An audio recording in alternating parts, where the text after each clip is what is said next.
¿Sabías que bajo las hermosas calles coloniales de Guanajuato existe un cementerio clandestino donde yacen más de 3,000 niños mineros? En 1886, el ingeniero británico Thomas Blackwood documentó algo tan perturbador que su informe fue confiscado y él desapareció misteriosamente 3 días después. Hoy, después de 138 años, finalmente podemos contar la historia completa de los niños topos de Guanajuato. Pero antes de sumergirte en esta historia de horror que marcó para siempre la minería mexicana, necesito pedirte un favor. Si te gustan las historias de misterio y terror basadas en hechos reales, suscríbete a nuestro canal y activa la campanita para no perderte ninguno de nuestros relatos. Dale like a este video si te está intrigando y comenta de qué ciudad y país nos estás escuchando. Nos encanta saber que tenemos oyentes valientes alrededor del mundo que se atreven a conocer la verdad detrás de los secretos más oscuros de la historia. Ahora sí, te contaré la historia completa del cementerio de niños mineros de Guanajuato, un lugar donde la ambición se alimentó con sangre infantil durante 2 siglos. Para entender la magnitud de lo que ocurrió en las entrañas de Guanajuato, debemos viajar al año 1548, cuando los españoles descubrieron las primeras vetas de plata en lo que se convertiría en una de las ciudades mineras más prósperas del mundo. La veta madre, como la llamaron, parecía inagotable, extendiéndose por kilómetros bajo la tierra en una red de túneles que con el tiempo se volvería tan compleja como las venas del cuerpo humano. Guanajuato creció rápidamente alrededor de estas minas. Para 1700 producía el 25% de toda la plata del mundo. Las familias españolas que controlaban las minas se volvieron inmensamente ricas, construyendo palacios barrocos y iglesias doradas con las ganancias extraídas de las profundidades. Pero había un secreto que estas familias guardaban celosamente: el verdadero costo humano de su riqueza. Los adultos podían trabajar en los niveles superiores de las minas, donde los túneles eran más amplios y el aire, aunque viciado, era respirable. Pero conforme las vetas se profundizaban, los túneles se volvían más estrechos. Algunos pasajes medían apenas 60 centímetros de altura y 40 de ancho. Un hombre adulto no podía pasar por ellos, pero un niño de 6 a 10 años sí podía. Así nació el sistema de los niños topo, como los llamaban los capataces. Pequeños trabajadores que podían arrastrarse por túneles imposibles, llevando herramientas, explosivos y sacando mineral en pequeñas bolsas de cuero. Oficialmente, estos niños no existían en los registros de las minas. Extraoficialmente, eran el engranaje más importante de toda la operación.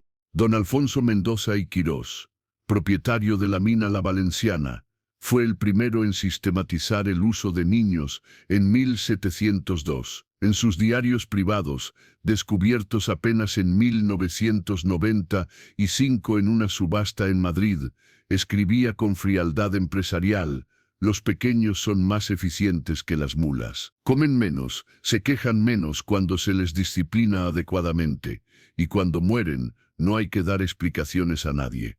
El sistema era diabólicamente simple. Los niños eran reclutados de las comunidades indígenas más pobres de los alrededores. A las familias se les decía que sus hijos serían aprendices en las minas, que aprenderían un oficio y ganarían dinero. Se les daba un pequeño adelanto, suficiente para que la familia hambrienta no hiciera preguntas. Los padres firmaban contratos que no podían leer, escritos en español legal del siglo XVIII, donde básicamente vendían a sus hijos por periodos de 7 años. Pero ningún niño duraba 7 años en las minas. La esperanza de vida de un niño topo era de 18 meses desde su primer descenso. Los que sobrevivían más tiempo lo hacían a costa de deformidades permanentes, espaldas jorobadas por arrastrarse constantemente, pulmones destruidos por el polvo de sílice, ojos dañados por la oscuridad perpetua. Muchos perdían la capacidad de caminar erguidos después de meses en los túneles. Los niños vivían en barracones subterráneos construidos dentro de las mismas minas. Nunca subían a la superficie. La luz del sol se convirtió en un recuerdo lejano y luego en un mito. Algunos niños nacidos de madres trabajadoras en las minas nunca vieron el cielo en sus cortas vidas. El trabajo comenzaba a las 4 de la madrugada, con un cuenco de atole aguado y un mendrugo de pan. Los niños descendían a los túneles más profundos, algunos a más de 500 metros bajo tierra, donde la temperatura alcanzaba los 45 grados centígrados. Trabajaban en turnos de 12 horas, arrastrándose por pasajes donde el aire era tan escaso que las velas no podían mantenerse encendidas. Utilizaban una técnica llamada trabajo a ciegas. Navegaban los túneles en oscuridad total, guiándose solo por el tacto y el sonido. Cada niño desarrollaba un mapa mental de los laberintos subterráneos. Los que se perdían en la oscuridad rara vez eran encontrados. Sus gritos se perdían en los miles de túneles que se ramificaban como raíces malditas bajo la ciudad.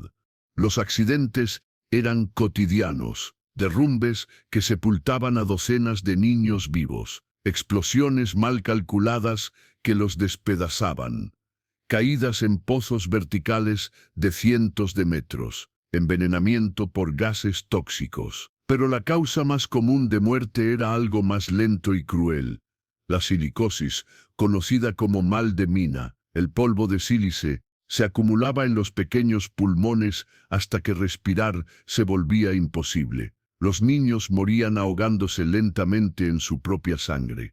Para 1750, el sistema de niños topo se había perfeccionado hasta convertirse en una máquina de muerte eficiente.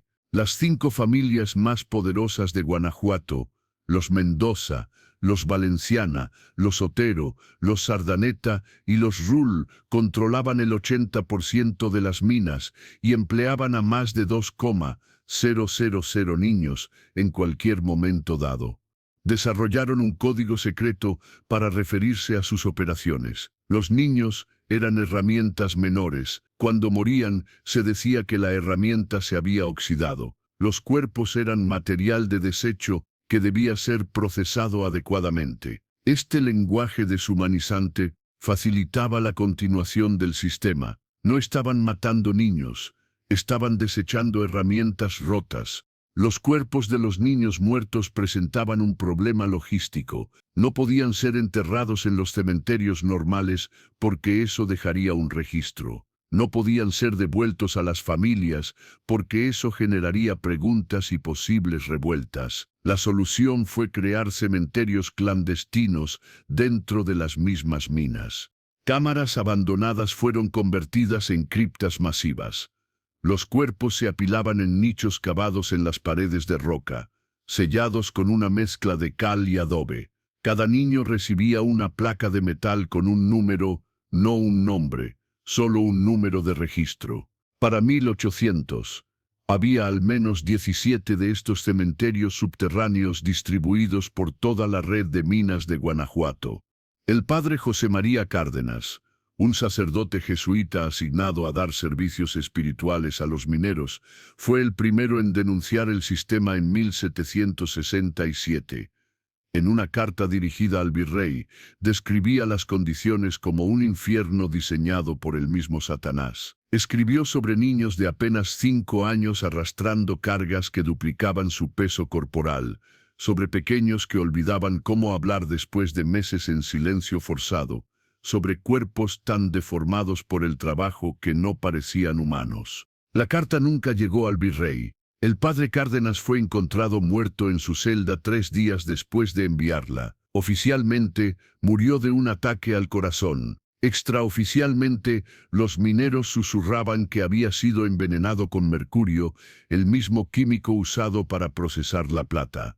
Con la expulsión de los jesuitas de Nueva España, en 1767, desapareció la única voz que había intentado defender a los niños. Las órdenes religiosas que los reemplazaron fueron más pragmáticas. Los franciscanos y dominicos que llegaron a Guanajuato aceptaron generosas donaciones de las familias mineras y miraron hacia otro lado. La Guerra de Independencia de 1810 trajo cambios políticos, pero no sociales. Los nuevos dueños mexicanos de las minas simplemente continuaron el sistema heredado de los españoles. Si acaso, las condiciones empeoraron. La inestabilidad política significaba menos supervisión gubernamental. Las guerras constantes creaban más huérfanos que podían ser absorbidos por las minas sin que nadie los extrañara. Don Agustín de Iturbide Jot, Re. hijo del emperador, visitó Guanajuato en 1824 y quedó horrorizado por lo que vio. En sus memorias, publicadas póstumamente en París, describió su descenso a la mina La Esperanza. Vi criaturas que alguna vez fueron niños, reducidas a sombras espectrales que se movían en la oscuridad como insectos ciegos. Sus ojos, adaptados a la oscuridad perpetua, no podían soportar la luz de las antorchas. Sus espaldas, permanentemente encorvadas, les daban la apariencia de pequeños demonios. Cuando intenté hablar con uno, respondió con sonidos guturales que no eran palabras humanas. Pero fue en 1850 cuando el sistema alcanzó su apogeo de crueldad bajo la administración de don Joaquín Pérez de Gálvez, heredero de la mina La Valenciana. Pérez de Gálvez, educado en escuelas de ingeniería en Alemania, aplicó principios de eficiencia industrial al sistema de niños topo. Clasificó a los niños por tamaño y resistencia. Los más pequeños, de 5 a 7 años, eran gusanos que podían entrar en las vetas más estrechas. Los medianos, de 8 a 10, eran topos que realizaban el trabajo pesado. Los mayores, de 11 a 13, eran ratas que supervisaban a los más pequeños y mantenían la disciplina. Implementó un sistema de cuotas. Cada niño debía extraer una cantidad específica de mineral por día. Los que no cumplían eran castigados con latigazos. Los que sobrepasaban la cuota recibían una ración extra de comida. Esta competencia forzada destruyó cualquier solidaridad entre los niños. Se vigilaban y delataban mutuamente, desesperados por evitar castigos o ganar recompensas mínimas. Pérez de Gálvez también innovó en el procesamiento de los cuerpos. Construyó hornos crematorios subterráneos donde los cadáveres eran incinerados con el mismo carbón usado para fundir la plata. Las cenizas se mezclaban con los desechos de la mina y se sellaban en cámaras abandonadas. No quedaba rastro alguno de los niños muertos. En sus libros de contabilidad, conservados en el Archivo General de la Nación, Pérez de Gálvez llevaba un registro meticuloso de sus gastos en herramientas menores. Entre 1850 y 1870, registró la adquisición de 3,847 niños y el descarte de 3,216. La diferencia de 631 no se explica en ningún documento, pero los historiadores creen que estos fueron los niños que quedaron tan lisiados que fueron simplemente abandonados en los túneles más profundos para morir. La llegada del ferrocarril a Guanajuato en 1882 trajo consigo inversión extranjera y nuevas tecnologías. Compañías británicas y estadounidenses compraron muchas de las minas antiguas, planeando modernizarlas con maquinaria de vapor y sistemas de ventilación mejorados. Entre estos inversores estaba la Guanajuato Development Company, dirigida por el ingeniero británico Thomas Blackwood. Blackwood, de 43 años, era un hombre meticuloso con experiencia en minas de carbón en Gales. Llegó a Guanajuato en enero de 1886 con un equipo de ingenieros y la misión de evaluar el potencial de las minas antiguas para su explotación moderna. Lo que encontró cambiaría su vida para siempre. El 15 de marzo de 1886, mientras inspeccionaba los niveles inferiores de la mina La Esperanza, Blackwood y su equipo descubrieron una pared falsa. Al derribarla, encontraron una cámara sellada de aproximadamente 200 metros cuadrados. Lo que vieron dentro los dejó paralizados de horror. Cientos de pequeños esqueletos estaban ordenados en filas perfectas a lo largo de las paredes. Cada uno tenía una placa de metal con un número grabado. Algunos esqueletos eran tan pequeños que claramente pertenecían a niños de no más de 4 o 5 años. Muchos mostraban señales de deformidades extremas, espinas dorsales torcidas en ángulos imposibles, cráneos aplastados, extremidades rotas que habían sanado mal. Pero lo más perturbador estaba en el centro de la cámara. Allí, sobre una plataforma de piedra, había un altar improvisado con crucifijos y imágenes religiosas rodeando un libro encuadernado en cuero.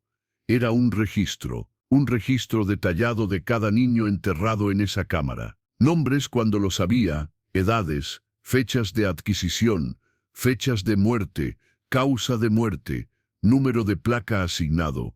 El registro abarcaba desde 1782 hasta 1884. La última entrada databa de apenas 2 años antes del descubrimiento de Blackwood.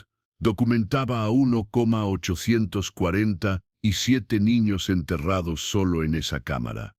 Y había referencias a otras 16 cámaras similares distribuidas por la red de minas. Blackwood comenzó a documentar obsesivamente su descubrimiento. Tomó fotografías con su cámara de placas, copió páginas enteras del registro, dibujó mapas detallados de la ubicación de la cámara. Entrevistó en secreto a mineros viejos que confirmaron la existencia del sistema de niños topo, aunque la mayoría tenía demasiado miedo para hablar abiertamente. Un minero anciano llamado Sebastián Herrera, de 73 años, le contó a Blackwood su propia historia. Había sido un niño topo desde los 7 hasta los 14 años, uno de los pocos que sobrevivió lo suficiente para crecer y convertirse en minero adulto. Su espalda estaba permanentemente encorvada, sus pulmones silbaban con cada respiración, y sus manos temblaban constantemente por el daño neurológico causado por el envenenamiento con mercurio. «Éramos fantasmas antes de morir», le dijo Herrera a Blackwood. «Nos robaron nuestros nombres, nuestras familias, nuestra humanidad. Solo éramos números en sus libros. Cuando un niño moría, simplemente traían otro y le asignaban el mismo número. Para ellos, éramos intercambiables, desechables, invisibles». Herrera reveló que el sistema seguía funcionando, aunque a menor escala. Ya no había miles de niños, pero todavía había cientos trabajando en las secciones más antiguas de las minas, aquellas demasiado estrechas o peligrosas para los mineros adultos. Las familias mineras habían aprendido a ser más discretas, pero no habían abandonado sus métodos.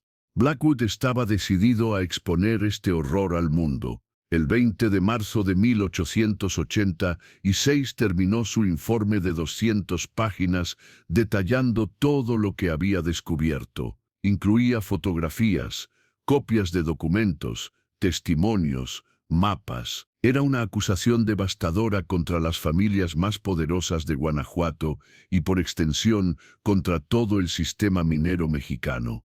Planeaba enviar copias del informe a periódicos en Londres, Nueva York y Ciudad de México. También había contactado al embajador británico para solicitar protección, consciente del peligro que corría, pero subestimó el alcance y la determinación de las familias mineras. El 22 de marzo, 2 días después de completar su informe, Thomas Blackwood desapareció. Su habitación en el Hotel Luna fue encontrada revuelta, con señales de lucha. Su informe, sus notas, sus fotografías, todo había desaparecido. El único rastro era una mancha de sangre en el piso y una ventana rota. Las autoridades locales, controladas por las familias mineras, declararon que Blackwood había sido víctima de bandidos. Sugirieron que había intentado huir con plata robada y había sido asesinado por sus cómplices. Caso cerrado. El embajador británico protestó, pero sin evidencia concreta no pudo hacer nada. Pero Blackwood había sido más astuto de lo que sus asesinos pensaron. Había escondido una copia de su informe con un amigo de confianza, el comerciante alemán Hans Mueller, con instrucciones de enviarlo a Londres si algo le sucedía. Mueller, aterrorizado pero decidido a honrar a su amigo, esperó 3 meses para no levantar sospechas y luego viajó personalmente a Veracruz, donde entregó el informe al capitán de un barco británico. El informe llegó a Londres en septiembre de 1886, pero su recepción no fue la que Blackwood había esperado. Las compañías mineras británicas que invertían en México tenían demasiado que perder. El informe fue discretamente archivado. Algunas copias circularon entre académicos y reformadores sociales, pero sin la presión mediática no tuvo impacto real. En Guanajuato, la desaparición de Blackwood sirvió como advertencia. Las cámaras mortuorias fueron selladas con concreto. Los registros fueron quemados. Los pocos niños que todavía trabajaban en las minas fueron dispersados o eliminados. En cuestión de semanas, todas las evidencias físicas del sistema de niños topo habían sido borradas. Las familias mineras utilizaron su riqueza e influencia para reescribir la historia. Donaron millones para construir escuelas, hospitales, iglesias. Se presentaron como benefactores de Guanajuato, como los arquitectos de su prosperidad. Los oscuros rumores sobre niños en las minas fueron descartados como leyendas urbanas, exageraciones de activistas antimineros. Durante las siguientes décadas, el secreto parecía haberse enterrado tan profundamente como los niños en las minas.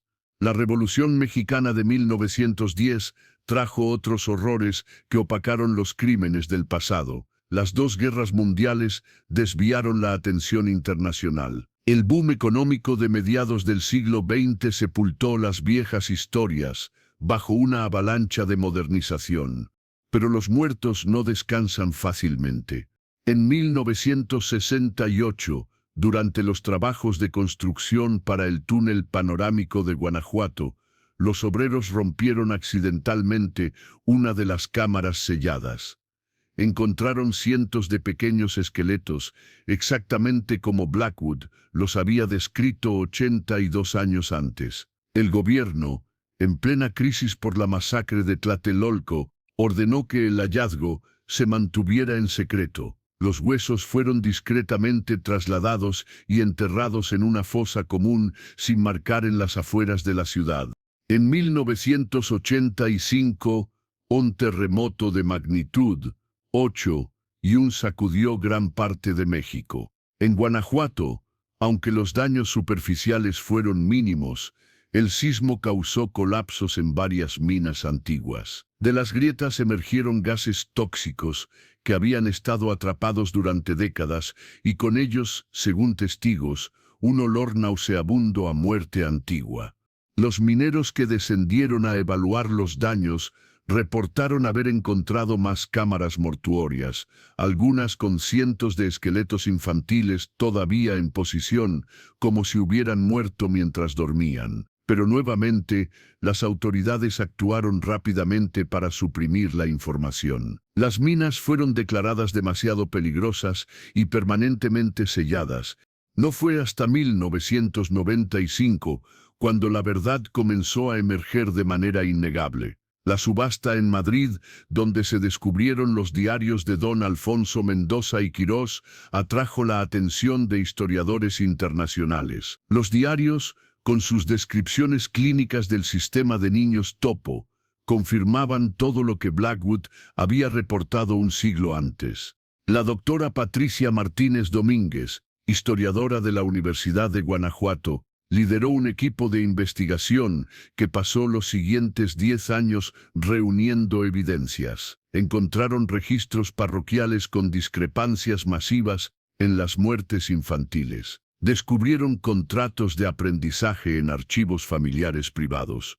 Localizaron descendientes de niños topo sobrevivientes que habían preservado historias orales del horror. En 2005, México, el equipo de la doctora Martínez publicó su informe, Los niños invisibles, trabajo infantil y muerte en las minas de Guanajuato, 1700-1900. El documento de 500 páginas estimaba que al menos 30,000 niños habían muerto en las minas durante ese periodo. Era un genocidio infantil que había sido sistemáticamente ocultado durante siglos. La publicación generó un escándalo internacional. Las Naciones Unidas enviaron un equipo de investigación. Se demandó la apertura de las minas selladas para una investigación forense completa. Las familias descendientes de los antiguos varones de La Plata, muchas todavía prominentes en la sociedad mexicana, negaron vehementemente cualquier conocimiento de los crímenes de sus ancestros. Pero la evidencia era abrumadora. En 2007, se permitió a un equipo de arqueólogos forenses acceder a una de las cámaras mortuorias selladas. Utilizando tecnología moderna, confirmaron que los restos pertenecían a niños de entre 4 y 14 años. Muchos mostraban signos de malnutrición severa, trauma repetitivo y enfermedades pulmonares avanzadas. El análisis de ADN de algunos restos permitió identificar a descendientes vivos. María Guadalupe Ramírez, una mujer indígena de 78 años, descubrió que los restos de su tío abuelo, desaparecido en 1889, a los 8 años, estaban entre los esqueletos de la cámara. Su familia había pasado generaciones preguntándose qué le había sucedido al niño, que según la historia familiar había sido adoptado por una familia rica de la ciudad. En 2010, el gobierno mexicano finalmente reconoció oficialmente la existencia del sistema de niños topo. Se erigió un memorial en Guanajuato con los nombres de los niños identificados. Se estableció un día de remembranza. Se creó un museo dedicado a preservar la memoria de estas víctimas olvidadas. Pero para muchos, estas medidas llegaron demasiado tarde. Los verdaderos culpables habían muerto hace mucho tiempo, llevándose sus secretos a tumbas mucho más cómodas que las de sus víctimas. Las fortunas construidas sobre huesos infantiles habían sido lavadas por el tiempo, invertidas en negocios legítimos, transformadas en imperios corporativos modernos. Hoy, mientras los turistas pasean por las pintorescas calles de Guanajuato, admirando su arquitectura colonial y comprando plata en las tiendas de artesanías, pocos saben que caminan sobre el cementerio infantil más grande de América. Bajo sus pies, en túneles sellados y cámaras olvidadas, yacen los restos de miles de niños cuyo único crimen fue nacer pobres en el lugar equivocado y en el momento equivocado.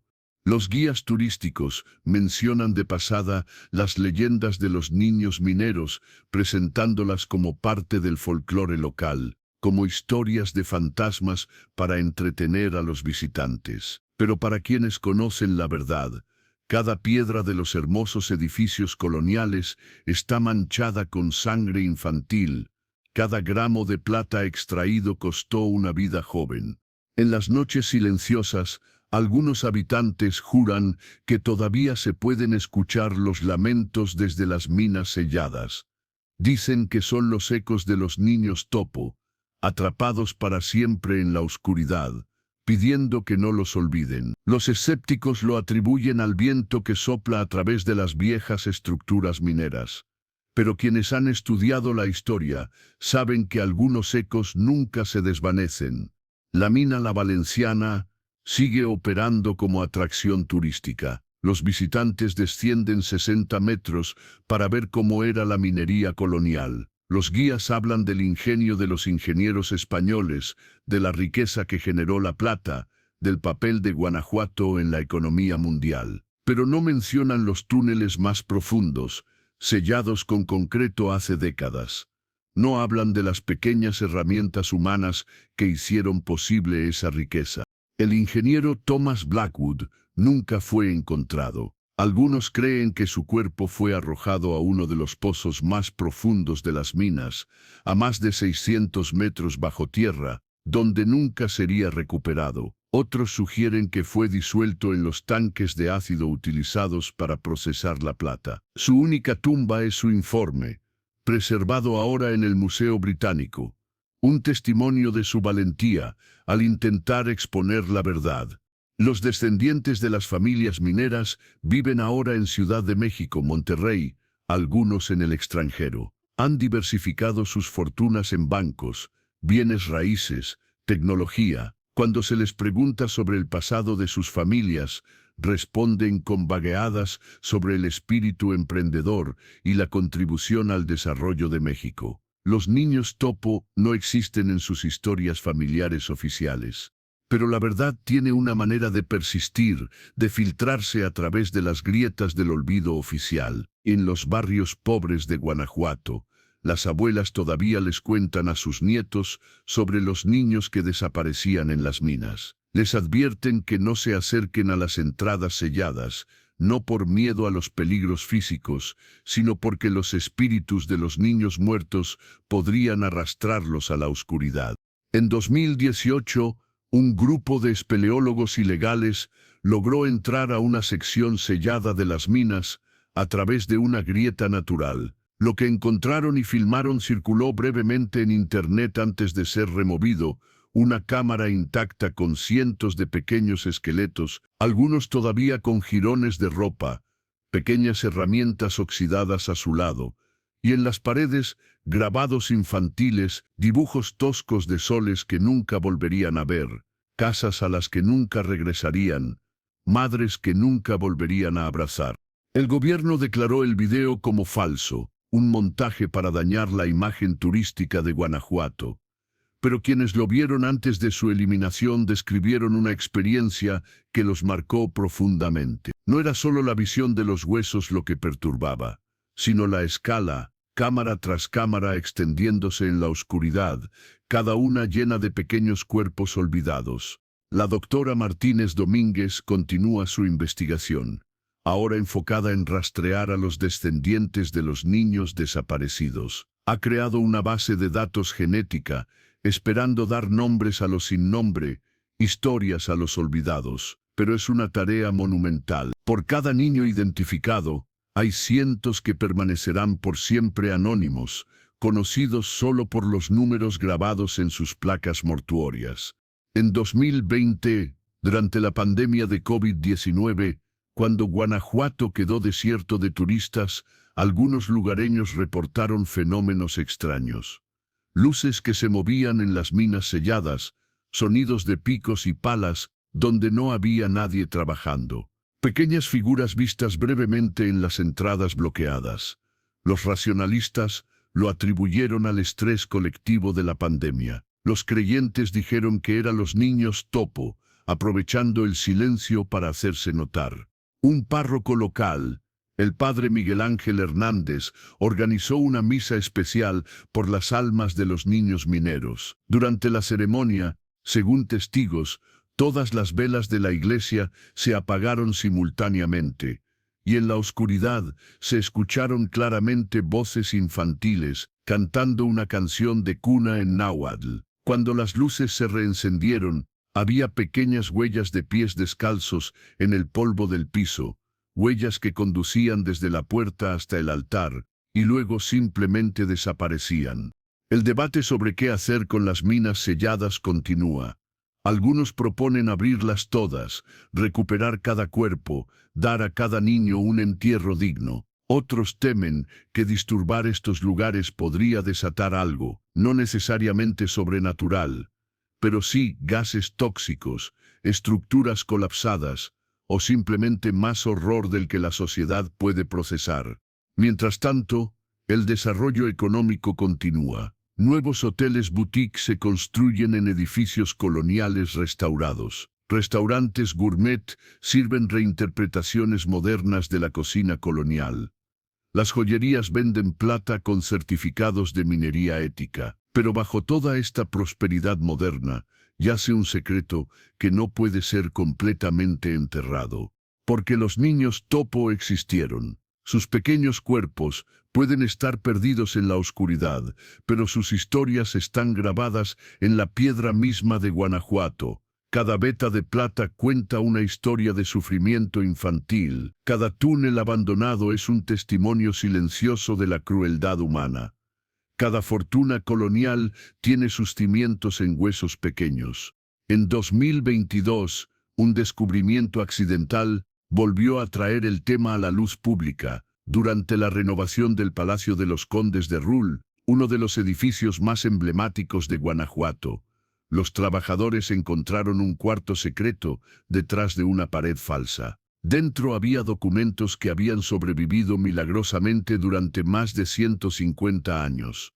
Eran los libros de contabilidad originales de la familia Rull, con un nivel de detalle escalofriante. No solo registraban números y fechas, sino descripciones físicas de cada niño. Número 847 varón, aproximadamente 7 años. Complexión fuerte, útil para túneles de nivel 3. Adquirido de familia otomí por 3 pesos. Esperanza de productividad, 18 meses. Junto a los libros había algo aún más perturbador.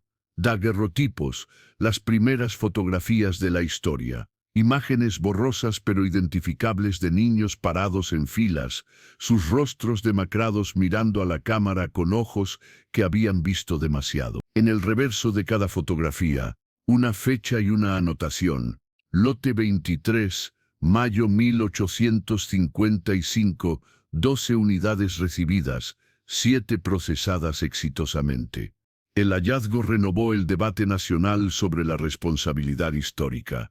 Los descendientes de la familia Rull, ahora prominentes empresarios y políticos, se vieron forzados a responder. Algunos expresaron horror y vergüenza por las acciones de sus ancestros. Otros argumentaron que no podían ser responsabilizados por crímenes cometidos hace siglos. La familia se dividió públicamente, con algunos miembros donando millones para causas infantiles y otros negándose a reconocer cualquier conexión con el pasado.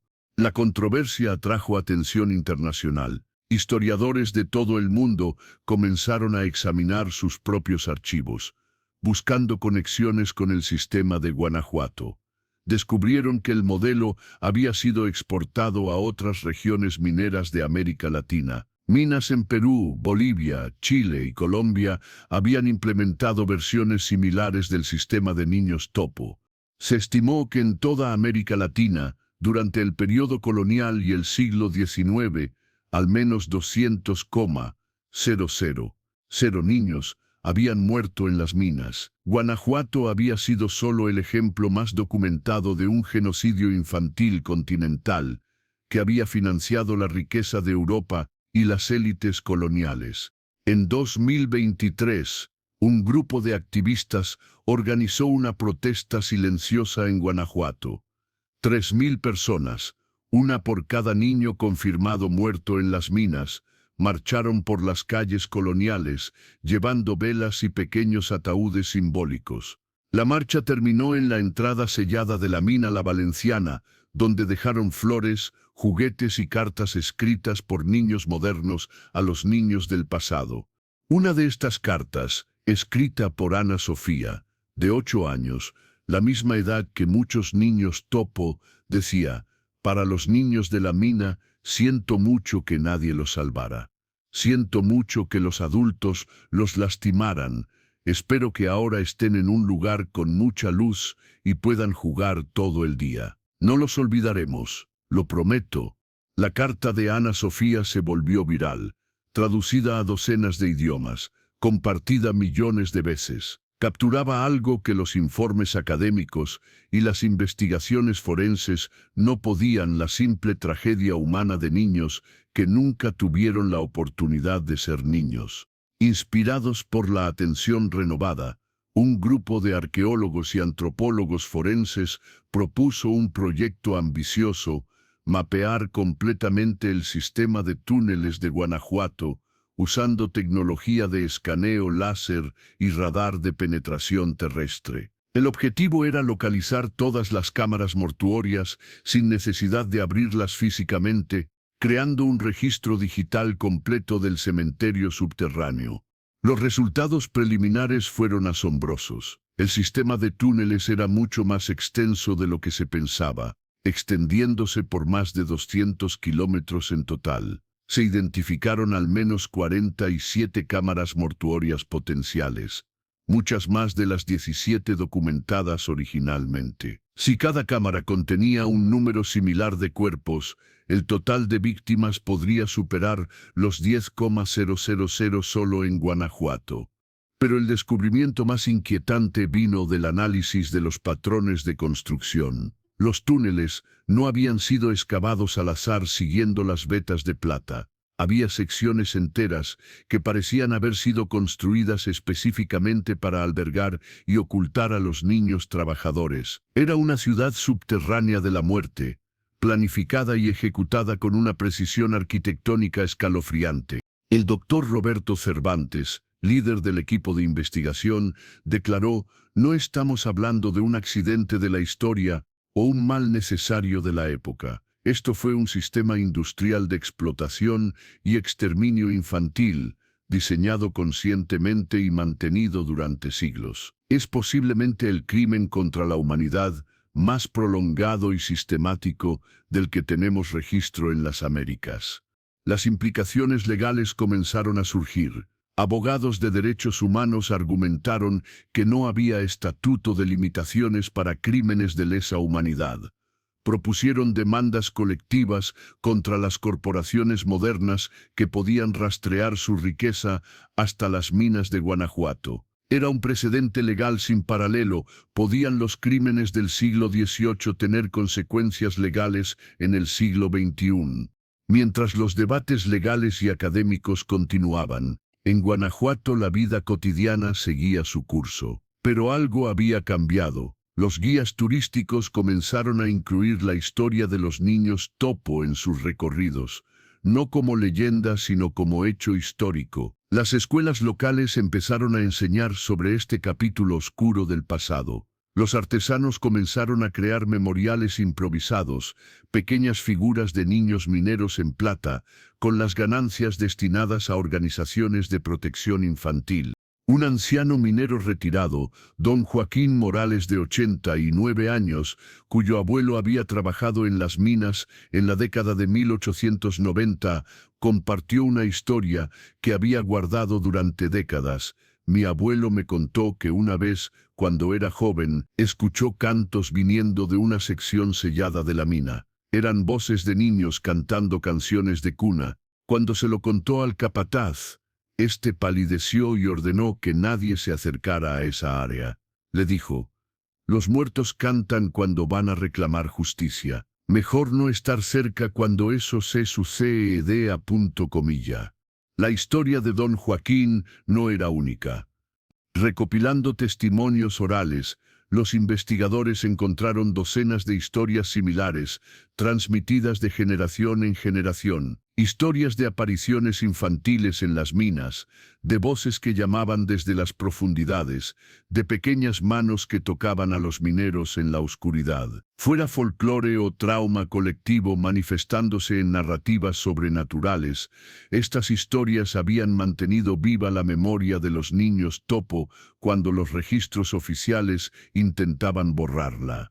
En 2024, Meror, se anunció un proyecto internacional para crear un memorial permanente. Arquitectos de todo el mundo presentaron propuestas. El diseño ganador fue sobrecogedor en su simplicidad, una abertura en la tierra que descendía a 100 metros, con los nombres de todos los niños identificados grabados en las paredes en una espiral descendente. En el fondo, un espacio de reflexión con una única vela eterna. Los visitantes podrían descender, experimentando una fracción de lo que significaba adentrarse en la oscuridad de las minas.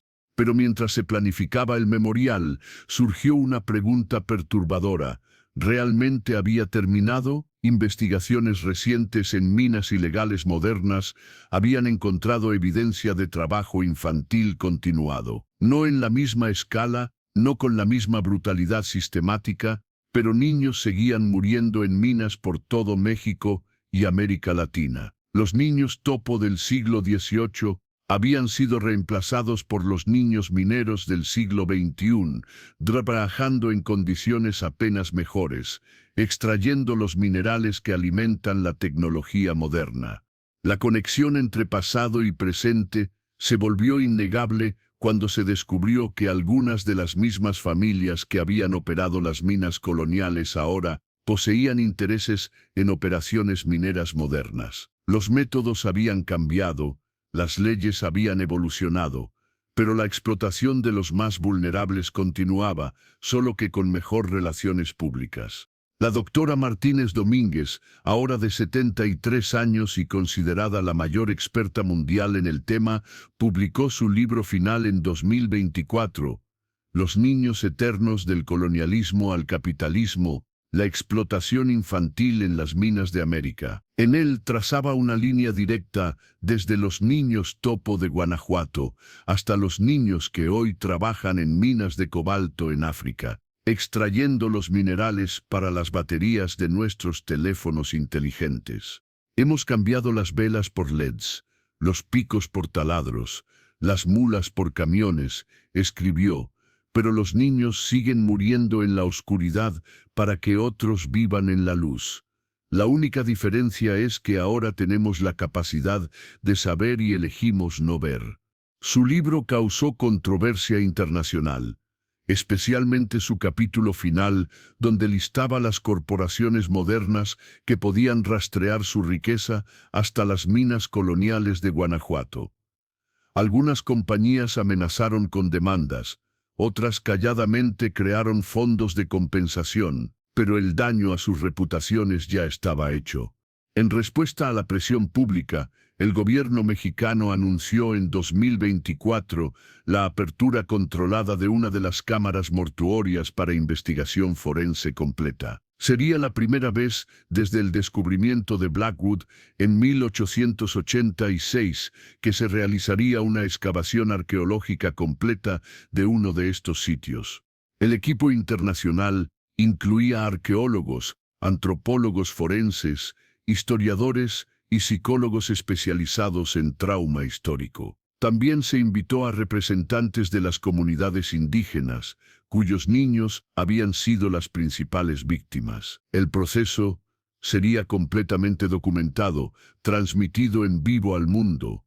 El día de la apertura, 15 de marzo de 2025, exactamente 139 años después del descubrimiento original de Blackwood, miles de personas se reunieron en Guanajuato. Pantallas gigantes se instalaron en la plaza principal para que todos pudieran presenciar el momento. El silencio era absoluto cuando los trabajadores comenzaron a remover el sello de concreto.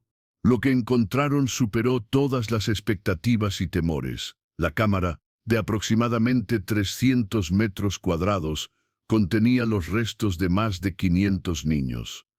Pero no estaban simplemente apilados o abandonados. Alguien en algún momento había tomado el tiempo de organizarlos cuidadosamente, casi con reverencia. Cada pequeño esqueleto había sido envuelto en mantas que ahora eran solo fibras desintegradas. Junto a muchos había pequeños objetos, juguetes rudimentarios hechos de piedra y madera, muñecas de trapo deshechas, pequeños amuletos. Era claro que alguien, probablemente otros niños o tal vez un adulto compasivo, había intentado dar dignidad a estos muertos. En medio del horror sistemático, había habido actos de humanidad, de amor incluso. Este descubrimiento cambió la narrativa. No era solo una historia de víctimas y victimarios. Era también una historia de resistencia, de compasión sobreviviendo en las condiciones más brutales. Entre los objetos encontrados había algo extraordinario, un diario, preservado milagrosamente por las condiciones secas de la cámara. Estaba escrito en una mezcla de español rudimentario y náhuatl, aparentemente por un niño mayor que sabía escribir. Las páginas frágiles contenían nombres, historias cortas de cada niño, cómo habían llegado a las minas, de dónde venían, pequeños detalles que los humanizaban. José le gustaba cantar, María sabía contar hasta 1000, Pedro dibujaba pájaros en las paredes. El autor del diario se identificaba solo como Tlacuilo, escritor en náhuatl. En la última entrada, fechada en 1854, y había escrito: «Si alguien encuentra esto, por favor, recuerden nuestros nombres. No dejen que seamos solo números. Fuimos niños, tuvimos madres que nos lloraron, tuvimos nombres, existimos». La lectura pública de esta entrada causó una ola de emoción. De personas que habían mantenido la compostura durante toda la ceremonia rompieron en llanto. El presidente de México, presente en el evento, tuvo que pausar varias veces durante su discurso, visiblemente afectado. Se declaró un periodo de luto nacional de 3 días. Por primera vez en la historia de México se izaron las banderas a media asta por víctimas de hace más de un siglo. En las escuelas de todo el país, los niños guardaron un minuto de silencio por los niños topo. Pero quizás el momento más poderoso vino de manera inesperada. Durante la transmisión en vivo, mientras los forenses trabajaban cuidadosamente documentando cada resto, un grupo de niños de una escuela primaria local comenzó a cantar espontáneamente. Era una canción de cuna tradicional, la misma que según las leyendas locales se escuchaba a veces desde las minas selladas.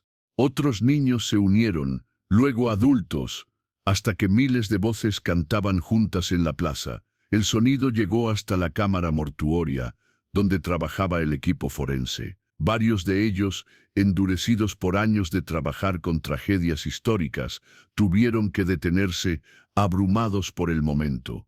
La doctora Sarah Williams, antropóloga forense británica, parte del equipo, después describiría: «Fue como si después de más de un siglo, estos niños finalmente estuvieran recibiendo la canción de cuna que nunca tuvieron, como si el círculo se cerrara de alguna manera. Fue el momento más profundamente humano de mi carrera». Los trabajos de excavación y documentación continuarían durante meses. Cada pequeño esqueleto sería cuidadosamente estudiado, su ADN analizado, su historia reconstruida en la medida de lo posible. Los resultados se agregarían a una base de datos pública, accesible para cualquiera buscando ancestros perdidos. Pero más allá de la ciencia y la historia, algo fundamental había cambiado en Guanajuato y en México. El reconocimiento oficial y público de este horror histórico había abierto conversaciones sobre otros traumas nacionales no reconocidos. Otros secretos enterrados comenzaron a emerger. Otras víctimas olvidadas empezaron a ser recordadas. El memorial, cuando finalmente se completó en 2026, Meghem, se convirtió en un lugar de peregrinación, no solo para los descendientes de las víctimas, sino para cualquiera luchando con el trauma histórico, la injusticia sistémica, la explotación infantil continua. Era un recordatorio físico de que el progreso y la prosperidad a menudo se construyen sobre fundamentos oscuros que no podemos permitirnos olvidar. Pero la historia no termina con memoriales y reconocimientos. En 2027, inspirados por el Movimiento de Memoria Histórica de Guanajuato, trabajadores de minas modernas en varios países latinoamericanos comenzaron a organizarse, demandando mejores condiciones y la prohibición absoluta del trabajo infantil en las minas. Citaban a los niños topo como advertencia de lo que sucede cuando la sociedad normaliza lo inaceptable. Corporaciones mineras internacionales, enfrentando presión de accionistas y consumidores conscientes, comenzaron a implementar auditorías más estrictas. Varias compañías crearon fondos educativos para niños en comunidades mineras, intentando romper el ciclo de pobreza que llevaba a las familias a enviar a sus hijos a las minas. No era suficiente, nunca sería suficiente para compensar siglos de explotación. Pero era un comienzo, un reconocimiento de que los fantasmas del pasado tienen poder sobre el presente, que las injusticias no reconocidas se repiten en nuevas formas. Thomas Blackwood, el ingeniero británico que desapareció por intentar exponer la verdad, finalmente recibió reconocimiento póstumo. Una placa fue colocada en el lugar donde se cree fue asesinado, declarándolo héroe de la humanidad por su valentía al enfrentar un sistema de poder corrupto. Sus descendientes, localizados en Inglaterra, viajaron a Guanajuato para la ceremonia. Su tataranieta, Emma Blackwood, ella misma periodista de investigación, dijo: «Mi ancestro murió creyendo que había fallado, que su informe no había logrado nada. Pero la verdad es como el agua, siempre encuentra una manera de filtrarse, no importa cuánto intenten contenerla. Los niños topo finalmente tienen voz, y esa voz resonará por siempre». Mientras el sol se ponía sobre Guanajuato ese día, tiñendo de rojo las antiguas piedras coloniales, miles de velas fueron encendidas en memoria de los niños mineros. Cada llama representaba una vida perdida, un futuro robado, una historia no contada. Pero también representaban algo más, la promesa de que nunca más el silencio sería cómplice de la injusticia. En las profundidades de las minas selladas, donde la oscuridad es absoluta y el silencio es eterno, los huesos de miles de niños permanecen como testigos mudos de la capacidad humana para la crueldad. Pero su historia, finalmente contada, se ha convertido en un grito que atraviesa los siglos. Existimos, tuvimos nombres, no nos olviden. Y mientras esa promesa se mantenga, mientras cada nueva generación aprenda sobre los niños topo de Guanajuato, tal vez, solo tal vez, su muerte no habrá sido completamente en vano, porque en el acto de recordar, en el rechazo a olvidar, en la determinación de nunca repetir, hay una forma de redención, no para los muertos, que están más allá de todo consuelo, sino para los vivos, que cargan la responsabilidad de asegurar que tales horrores permanezcan en el pasado. Esta es la historia de los niños mineros de Guanajuato, una historia de codicia y crueldad, pero también de valentía y memoria. Una historia que nos recuerda que bajo la belleza de nuestras ciudades históricas, bajo la riqueza de nuestras naciones, a menudo yacen secretos que preferiríamos olvidar. Pero olvidar es permitir que se repita, y eso es algo que no podemos permitirnos.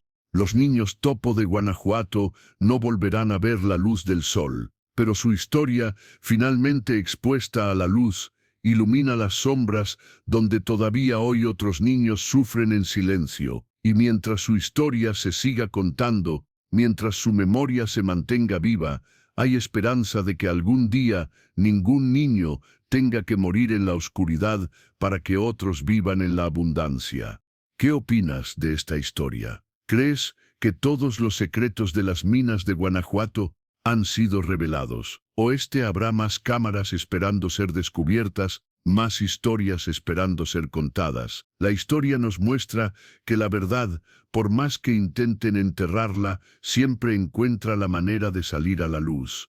Si te impactó este relato, compártelo con alguien que valore la importancia de recordar la historia, por más dolorosa que sea. Dale like si crees que estas lecciones del pasado siguen siendo relevantes hoy, y suscríbete para más historias que exploran los secretos más oscuros de nuestro pasado. Nos vemos en el próximo video, donde continuaremos desenterrando las verdades que el tiempo y el poder han intentado ocultar. Porque mientras haya secretos enterrados, habrá quienes luchen por sacarlos a la luz.